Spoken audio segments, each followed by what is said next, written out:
하나님께서 오늘 우리에게 허락하시는 말씀 마가복음 15장 33절에서 41절까지 말씀입니다. 이 하나님의 계시의 말씀을 한 목소리로 받들어 읽겠습니다. 제6시가 되매 온 땅에 어둠이 임하여 제9시까지 계속하더니 제9시에 예수께서 크게 소리 지르시되 엘리 엘리 라마 사박다니 하시니 이를 번역하면 나의 하나님 나의 하나님 어찌하여 나를 버리셨나이까 하는 뜻이라. 곁에 섰던 자 중 어떤 이들이 듣고 이르되 보라 엘리야를 부른다 하고 한 사람이 달려가서 해면에 신 포도주를 적시어 갈대에 꿰어 마시게 하고 이르되 가만두라 엘리야가 와서 그를 내려주나 보자 하더라. 예수께서 큰 소리를 지르시고 숨지시니라. 이에 성소 휘장이 위로부터 아래까지 찢어져 둘이 되니라. 예수를 향하여 섰던 백부장이 그렇게 숨지심을 보고 이르되 이 사람은 진실로 하나님의 아들이었도다 하더라.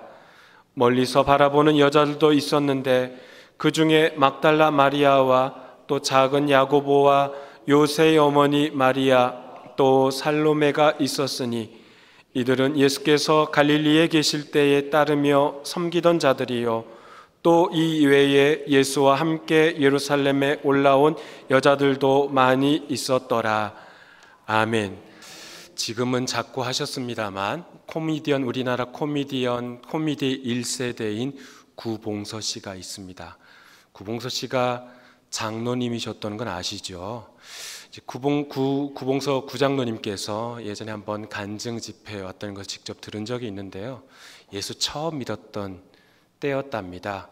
방송실에 가서 같은 코미디언 동료들과 함께 이런저런 이야기를 나누다가 야유의 이야기가 나왔대요. 자, 우리 야유에 어디로 갈까? 막 이야기하다가 좋은 장소도 이제 서로 간에 합의를 보고 요일은 무엇보다도 일요일이 좋겠지. 자, 일요일에 그래 우리가 몇 시에 만나서 야 가는데 꼭 너네 집에 있는 꼭 그 좋은 술 같은 것도 가져오고 자 이렇게 우리 화기애애한 분위기에서 한번 가보자. 막 이렇게 재밌게 이야기를 나누고 있는데 갑자기 뜬금없이 구봉서 씨가 딱 한마디 하더래요. 야, 나 요즘 교회 다녀. 일요일에 못 가. 분위기가 어떻게 됐겠어요? 요즘 아이들 말로는 갑분싸가 된 거죠. 갑자기 분위기가 싸해진 겁니다. 근데 옆에 있던 동료가 구봉서 씨에게 물어봤더니 하나만 좀 물어보자. 너 예수 믿는다는데 그 예수란 양반이 그 마리아 동정녀라면서 마리아가 잉태했대. 뭐 성령이 잉태했다는데 너 그거 다 믿어? 너가 한번 요셉이라고 생각해봐. 그 마리아의 남편 요셉이라고 생각하면 네가 어떻겠어? 네 마음이 어떻겠어? 이렇게 물어보더래요. 여러분이라면 뭐라고 대답하시겠습니까? 이분이 아주 기가 막힌 대답을 하셨어요. 이제 아침이라서 조금 험한 말씀을 드려서 죄송합니다만 제가 드리는 말이 아니라 구봉섭 씨의 말을 그대로 전달하는 겁니다. 이랬대요. 야, 지 서방이 괜찮다는데 왜 니들이 지랄이야? 저는 이 친구들과 이 스스럼 없는 대화 중에 그 말 참 그 은혜가 되더라고요. 그러니까 예수 믿은 지 얼마 안 된 사람이 예수님의 그 동정녀 탄생에 대해서 알면 뭘 얼마나 알겠어요. 예수의 예자도 모르는 양반이요. 이제 믿었는데요. 근데 정말 지혜로운 대답을 한 거죠. 아주 순수한 신앙인이라고 볼 수 있는 거죠. 오늘 본문에서도 그런 순수한 아주 어느 한 사람이 등장합니다. 오늘 본문 33절에 이렇게 시작하죠. 제6시가 되매 온 땅에 어둠이 임하여.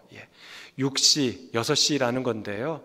이스라엘의 그 당시 시간에 더하기 6을 하면 지금의 시간입니다. 그러니까 정오 12시가 되고 그 다음 9시라고 9시라고 나오죠. 오후 3시입니다. 그러니까 정오 12시부터 오후 3시까지 온 땅에 어둠이 임한 겁니다. 온 땅에 어둠이 임하였다. 가장 밝은 그 시간에 온 땅에 어둠이 임하였다라는 이 표현을 가지고 마가복음의 저자는 무엇을 말하고 싶었던 것일까요? 첫 번째로는 하나님 아버지의 마음이 드러난 것이죠. 하나님께서는 당신의 아들을 버릴 수밖에 없는 상황에서 얼마나 힘드셨겠습니까? 하나님 아버지의 마음이 그대로 드러난 것인데요. 그런 칠흑 같은 어둠에 하나님의 마음도 새까맣게 타버리는 그런 마음 상황이었다라는 것이죠. 두 번째로는 온 땅에 어둠이 임한다는 것은 예수님이 당하신 그 고통, 아버지에게 버림받는 고통을 표현한 것입니다. 십자가에서 당한 고통, 가장 큰 고통은 육체적인 고통이 아닙니다. 십자가에서 당한 가장 큰 고통은 아버지로부터의 버림받은 고통입니다.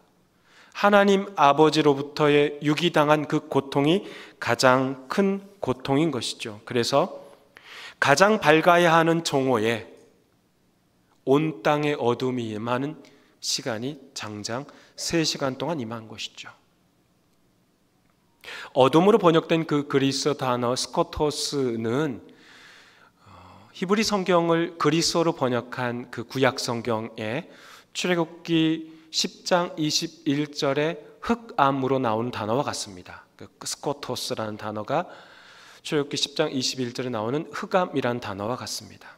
출애굽기 10장은 애굽에서 탈출하기 직전에 하나님께서 이집트에게 내린 10가지 재앙 중에 9번째 재앙이 바로 출애굽기 10장에 나오는데요. 흑암이 나옵니다. 흑암. 온 땅에 흑암을 내리신 것이죠. 그러니까 애굽 전역, 이집트 전역에 3일 동안 캄캄했습니다. 그리고 10번째 재앙이 장자의 재앙이죠. 장자의 죽음의 재앙. 이집트에 흑암에서 죽음으로 이어진 것처럼 오늘 본문도 흑암에서 죽음으로 연결되는 거예요. 차이가 있다면 그때는 이집트에 태어난 모든 첫 번째 아이들 또는 짐승들이 다 죽었는데 이번에는 어둠 이후에 예수님의 죽음으로 모든 인류의 구원과 죄로 일그러진 하나님의 형상인 인간들에게 회복의 역사 또 새 창조의 역사가 일어나는 것이죠. 그렇습니다. 교회나 가정이나 성도의 인생도 마찬가지입니다. 온 땅에 어둠이 임하는 것처럼 한치 앞을 내다볼 수 없는 그런 인생의 시점이 올 때가 있다는 거예요. 우리 인생 가운데 가장 어두운 시기를 이미 경험하신 분도 있을 테고 앞으로 다가올 수도 있다라는 거예요. 그럴 때 아버지 하나님의 마음을 헤아릴 줄 알아야 한다는 겁니다. 그럴 때일수록 예수님이 아버지로부터 버림당한 그 고통을 잊지 말아야 한다라는 것이죠. 좌절과 낙심이 가득한 이 세상에 어떤 소망도 우리 눈에 보이지 않더라도 우리 마음속에는 그 신락 같은 희망을 붙들고 살아가야 한다는 것이죠. 왜요? 십자가를 붙들고 살아가는 이에게 비로소 구원의 문이 열리기 때문에 그렇습니다. 가장 캄캄하여 앞뒤를 분간하지 못할 그 어둠이 지나야 비로소 동터올 부활의 빛을 기대할 수 있다는 것이죠. 십자가상에서 우리 주님께서는 엘리 엘리 라마 사박다니 나의 하나님 어찌하여 나를 버리셨습니까? 라고 외치셨어요. 이 외침은 서두에서도 말씀드린 것처럼 예수님께서 십자가에서 겪는 그 고통이 육체의 가장 큰 고통이 육체의 고통이 아니라 아버지 하나님과의 단절, 하나님께서 버리셨다는 그 공포로 인해 탄식하며 울부짖으셨다는 겁니다. 하나님께서 가장 싫어하는 것은 죄입니다. 죄. 그 죄가 예수님에게 전가되었으니 옮겨졌으니 하나님과의 관계가 끊어질 수밖에 없었던 것이죠. 이러한 울부짖음에서 우리는 두 가지를 생각해 볼 수 있는데요. 첫 번째는 예수님께서 그렇게 버림을 당하셨어도 그 유기 당하신 가운데서도 말씀을 붙들었다는 겁니다. 따라해 볼까요? 말씀을 붙들었습니다. 말씀을 붙들었습니다. 예. 하나님 아버지로부터 버림당함으로 크게 소리 지르셨으나 예수님의 입에서 나온 그 외침은 시편 22편 1절의 말씀이에요. 구약 성경의 말씀, 하나님의 말씀이었던 것이죠. 예수님은 모든 이들로부터 버림당하였어요. 대제사장, 종교 기득권자들은 예수님을 죽음으로 내몰았죠. 무리들은 예루살렘에 예수님이 입성하실 때 호산나 다윗의 자손이여 찬송하리로다 라고 말하였으나 예수님이 자신들이 생각했던 그 메시아상이 아닌 군사적인 메시아상이 아니라 단번에 예수님을 가차없이 내버렸습니다. 예수님의 가족들도 예수님을 미친 자라고 취급하며 떠났습니다. 3년 동안 가까이에서 예수님을 따랐던 제자들 또한 모두 주님을 버리고 도망갔습니다. 심지어 예수님의 아버지이신 하나님도 그를 버리셨죠. 그럼에도 우리 주님은 구약 성경을 인용하며 여전히 하나님의 말씀을 붙들고 있으셨습니다. 두 번째로 생각해 볼 수 있는 것은 예수님은 하나님으로부터 관계 단절이 일어났으나 관계 회복을 바라고 있었다라는 사실입니다. 십자가 위에서 하나님을 어떤 하나님이라고 예수님이 부르셨어요? 나의 하나님. 따라해 볼까요? 나의 하나님. 나의 하나님. 네. 나의 하나님. 예수님께서 하나님을 반복하여 부를 때 나의 하나님, 나의 하나님 이렇게 부르셨어요. 온 땅에 가득 찬 어둠의 그 한복판에서도 나의 하나님이라고 관계 회복을 바라셨던 것이죠. 요즘 우리는 새벽에 스가랴 말씀을 묵상하고 있는데요. 스가랴 9장에 말씀에서 그 시온의 딸, 즉 이스라엘 백성과 맺은 언약의 피로 죽음과 사망으로부터 하나님께서 구원해 내실 것임을 선포하고 있습니다. 한번 맺은 언약을 결코 폐기하지 않으시겠다는 그 하나님의 굳건한 의지가 담겨 있던 것이죠. 오늘 말씀도 똑같습니다. 하나님께서는 당신의 백성에게 신실하겠다라고 그러한 언약을 맺으셨는데 지금 예수님께서는 그 백성과 맺은 언약, 하나님과 백성과의 그 맺은 그 언약을 붙들고 하나님을 나의 하나님, 나의 하나님이라고 부르고 있는 것이죠. 사랑하는 교회 여러분, 우리도 고통을 당하죠. 우리도 환난과 박해를 당하죠. 여러 말 못할 그런 핍박도 당할 때가 있습니다. 그러나 우리 주님보다 그 고통이 더하면 더하겠습니까? 아니죠. 우리가 아무리 억울하다고 말해도 우리 예수님만큼 억울하겠습니까? 그때마다 십자가에서 외치신 우리 주님의 탄식을 기억하십시다. 그 고통의 순간에도 우리 주님께서는 하나님의 말씀을 붙들고 있었습니다. 또한 나에게서 하나님이 멀리 떨어진 것처럼 느껴지더라도, 아니 하나님께 아무리 울부짖으며 기도해도 아무런 응답이 들리지 않는다 할지라도, 하나님이 안 계시는 것처럼 느껴진다 할지라도 우리 하나님께서는 우리와 맺은 언약을 끝까지 붙들고 계신다는 그 믿음 잃지 않고 살아가길 바랍니다. 하나님께서 나의 모든 기도에 응답하지 않는다 할지라도 우리 입술에서는 이러한 고백이 나와야 합니다. 나의 하나님, 나의 하나님. 끝까지 우리를 붙잡아 주시는 신실하신 하나님, 자비로우신 하나님 믿고 살아가는 저 여러분의 삶이 되길 간절히 소망합니다. 우리 마가복음 15장 38절 말씀 함께 읽어보겠습니다. 이에 성소 휘장이 위로부터 아래까지 찢어져 둘이 되니라.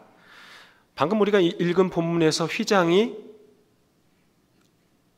아래에서 위로 찢어졌다 그러나요?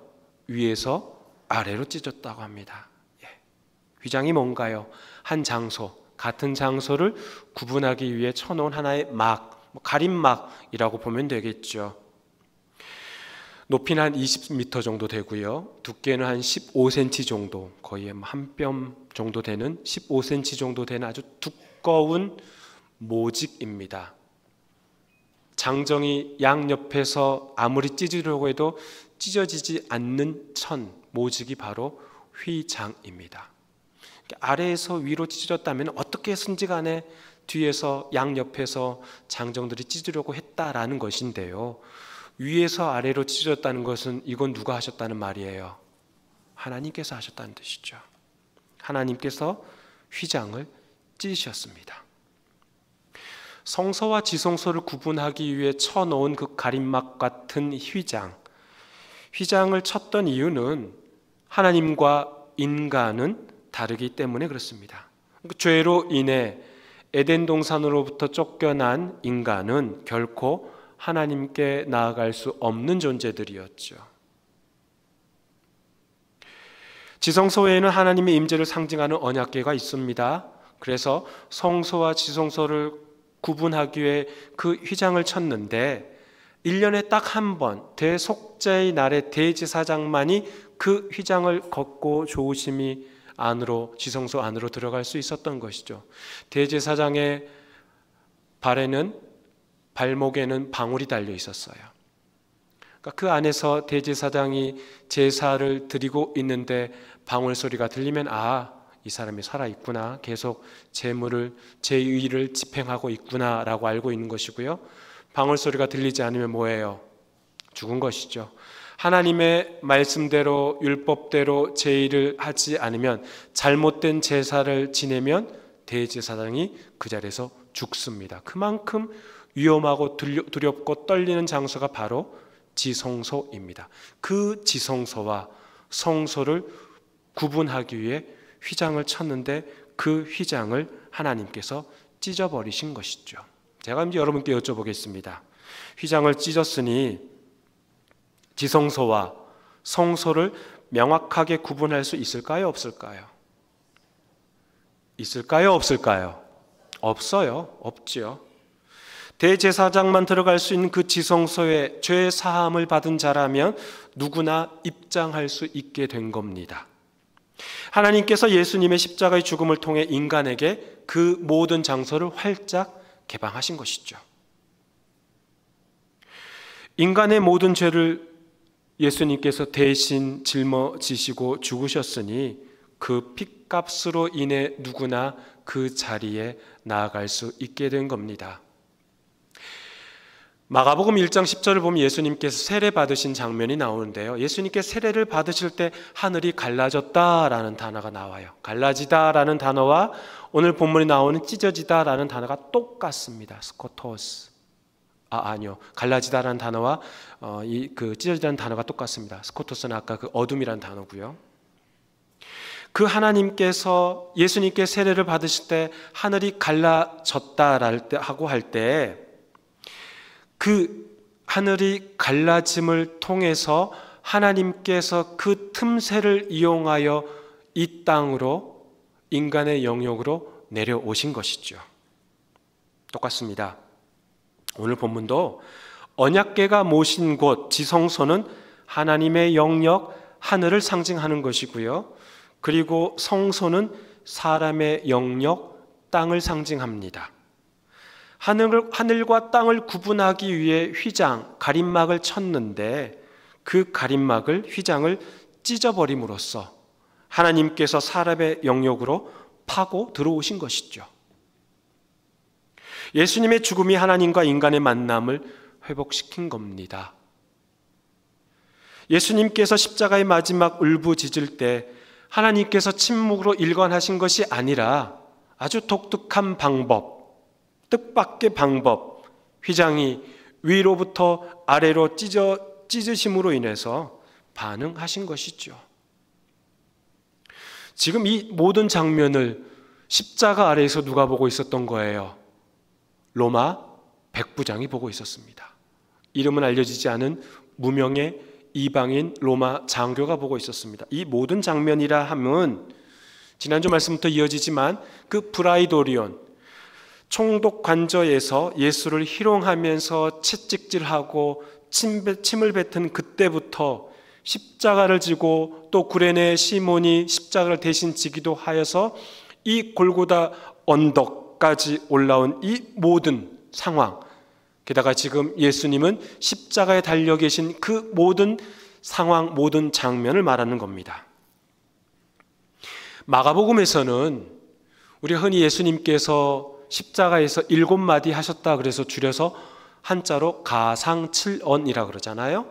근데 마가복음에서는 이 7마디가 다 나오지 않고 딱 한 말씀만 나옵니다. 뭐예요?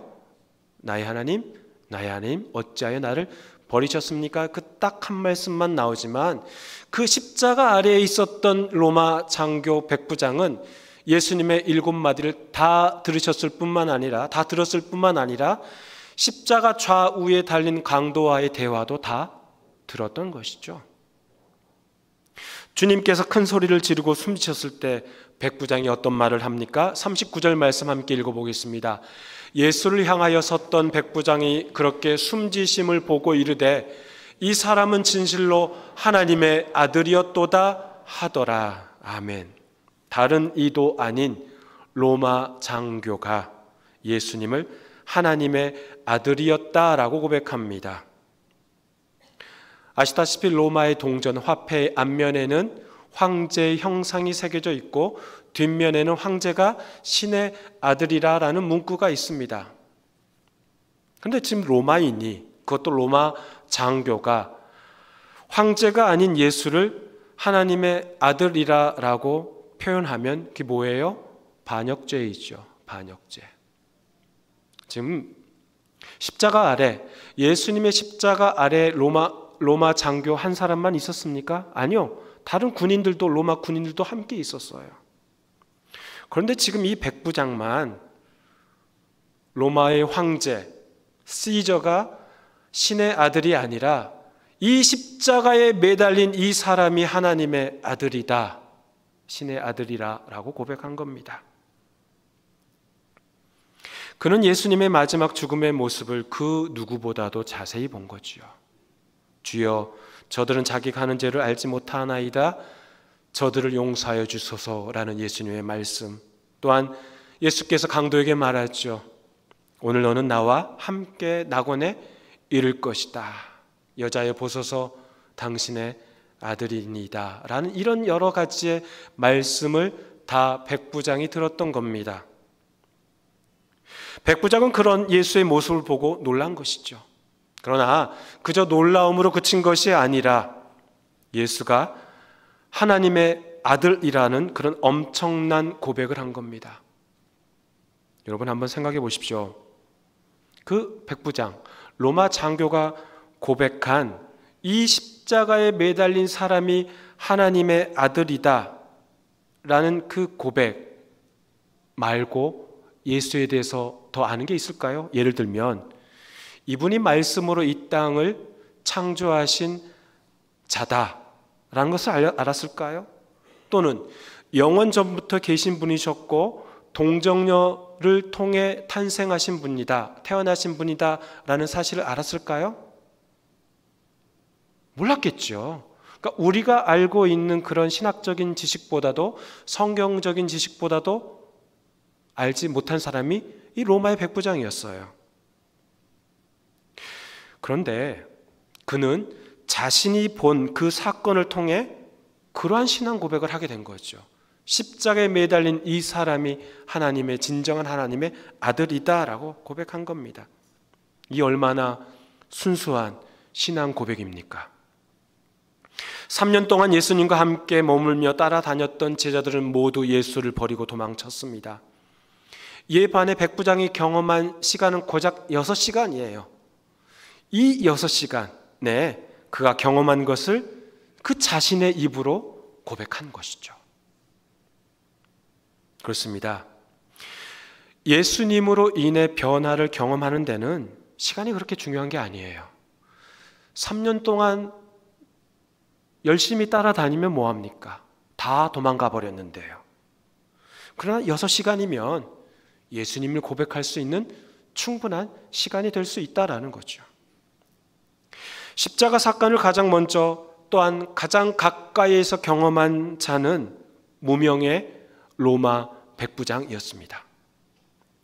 이방인이 예수의 십자가를 첫 번째로 경험하게 되었다는 것, 이 얼마나 놀라운 축복입니까? 로마 장교는 아무런 기적도 보지 않고 아무런 기적도 없던 그 십자가 앞에서 신앙 고백을 한 겁니다. 많은 사람들이 돌아가면서 그 지역을, 그곳을 지나가면서 당신이 메시아라면 그 십자가에서 내려와라, 다른 사람 구원하지 말고 네 자신만이라도 구원해 봐라 라는 그런 조롱도 있었고, 얼마든지 예수님께서는 그곳에서 내려오실 수도 있을 법한데 내려오지 않으셨어요. 그 어떠한 기적도 그곳에서 없었어요. 그러나 아무런 기적도 없는 바로 그 자리에서 로마의 장교는 저 십자가에 매달린 사람이 하나님의 아들이다 라고 고백한 겁니다. 예수께서 하나님으로부터 버림받음을 통해 오히려 백부장은 예수를 하나님의 아들이라 고백한 거죠. 이 얼마나 놀랍고 역설적이며 순수한 신앙 고백입니까? 하나님께 버림받은 존재 안에서 그 백부장은 하나님을 보았던 것이고 그 예수를 통해 하나님의 아들임을 고백한 겁니다.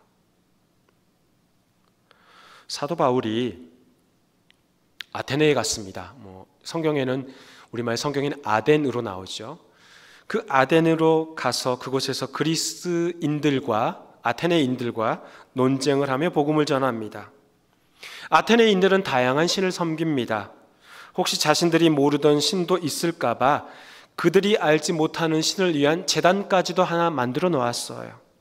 그걸 아테네를 돌아다니면서 바울이 본 것이죠.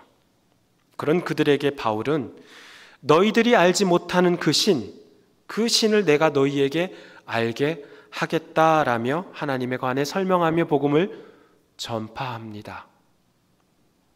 사도 바울은 당시 그 그리스 철학과 또한 그 당시에 유행했던 수사학을 가지고 아주 지적으로 아테네인들에게 설명했습니다.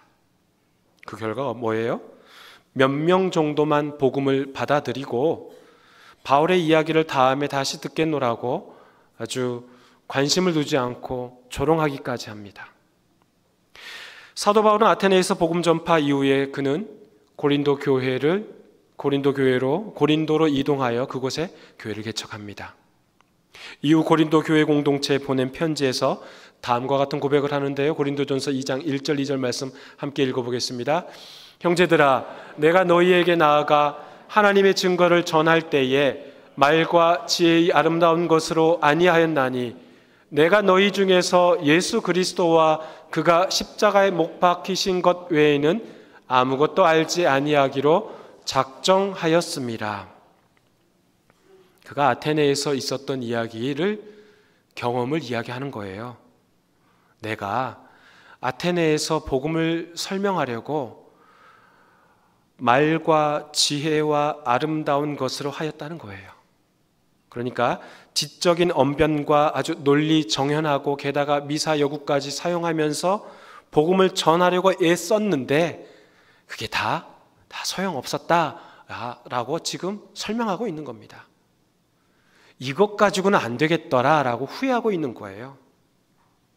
그러면서 무엇만 전했답니까? 이제 고린도 공동체에 와서부터는 무엇만 전했답니까? 예수 그리스도와 그가 십자가에 못 박히신 것, 예수와 예수가 십자가에 달리신 것만 전했답니다. 이외에는 그 어떤 것도 말하지 아니하였다라는 거예요. 이것이 바로 순수한 복음이죠. 혹시 이렇게 생각하시는 분 계십니까? 그런 순수한 신앙 고백, 십자가에 달리신 분이 하나님의 아들이십니다. 순수한 복음, 그 십자가에 달리신 예수 그리스도만을 전하는 것 수월하죠, 쉽죠 라고, 간단하죠 라고 생각하는 분 계시죠? 계실 겁니다. 예, 쉽습니다. 쉬워요. 근데 이것을 우리가 어디에서 전달하느냐가 중요한 거예요. 이 예배당 안에서 예수 그리스도는 나의 구세주이십니다. 예수님은 십자가에 못 박히셨습니다. 나의 모든 죄를 다 사해 주시기 위해 그곳에 달리셨습니다 라고 말하는 것 쉬워요, 어려워요? 쉬워요, 어려워요?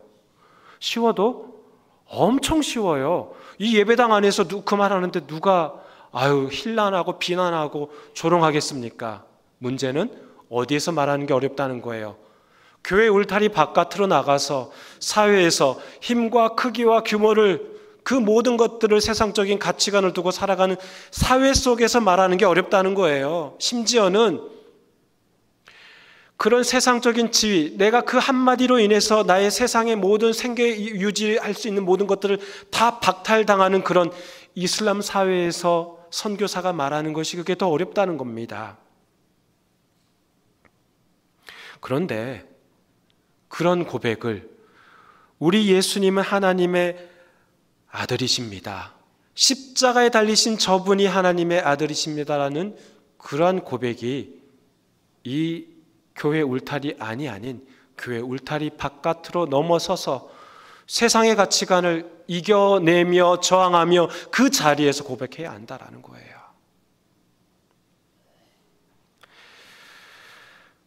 십자가 위에서 외친 예수님의 7마디, 온 땅에 어둠이 3시간 동안 임한 사건, 성전 휘장이 위에서 아래로 찢어진 사건, 이런 사건들을 통해 하나님께서 백부장에게 순수한 신앙 고백을 하도록 이끄셨다는 사실입니다. 예수께서 십자가에 죽으시고 첫 번째 구원받은 사람이 바로 십자가를 통과한 자가 누굽니까? 로마 장교 이방인 백부장이었습니다. 이것을 통해서 우리에게 말씀하시고자 하는 것이 무엇입니까?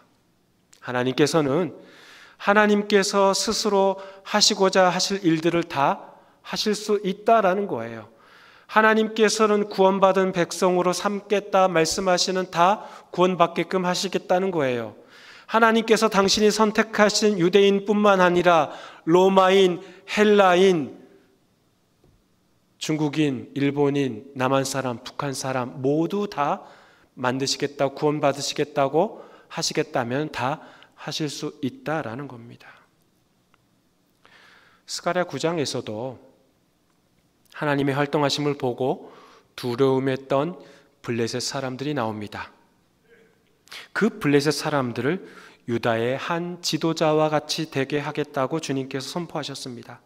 하나님께서는 그들을 자복하고 회개하도록 이끌어서 하나님의 백성 삼으시겠다라고 말씀하신 것이죠. 사랑하는 교회 여러분, 말씀을 맺습니다. 과연 우리는 어떤 신앙 고백을 하고 있습니까? 그리고 우리가 하는 그 신앙 고백은 단지 이 교회 울타리 안에서만 하고 있는 것은 아닙니까? 순수한 고백, 그 순수한 신앙 고백을 이 자리가 아닌 어디에서요? 교회 울타리 바깥에 힘과 크기와 규모를 자랑하는 그 세상의 가치관 속에서 그 모든 것들을 저항하며 예수가 나의 구세주이시고 십자가에 달리신 그 예수가 바로 하나님의 아들이십니다 라고 고백하는 저와 여러분이 삶이 되기를 간절히 소망합니다. 그러나 그 고백이 우리 입술에서 잘 나오지는 않을 겁니다. 머뭇거릴 겁니다. 걱정하지 마십시오. 하나님께서 로마 장교 백부장에게 그의 입술을 통해서 이 사람이 하나님의 아들이었도다 라고 고백을 이끌어내신 것처럼 우리의 입술을, 저와 여러분의 입술을 통해서 그러한 고백을 이끌어내실 줄 믿습니다. 우리의 모든 삶을 주님께서 만들어 가시고 빚어 가시며 하나의 거룩한 과정으로 그 단계를 밟아가도록 우리를 그 길로 인도하여 주실 줄 믿습니다. 그 길 잘 따라 걸어가시는 저 여러분의 삶이 되기를 주 이름으로 축원합니다. 하나님 아버지 감사합니다.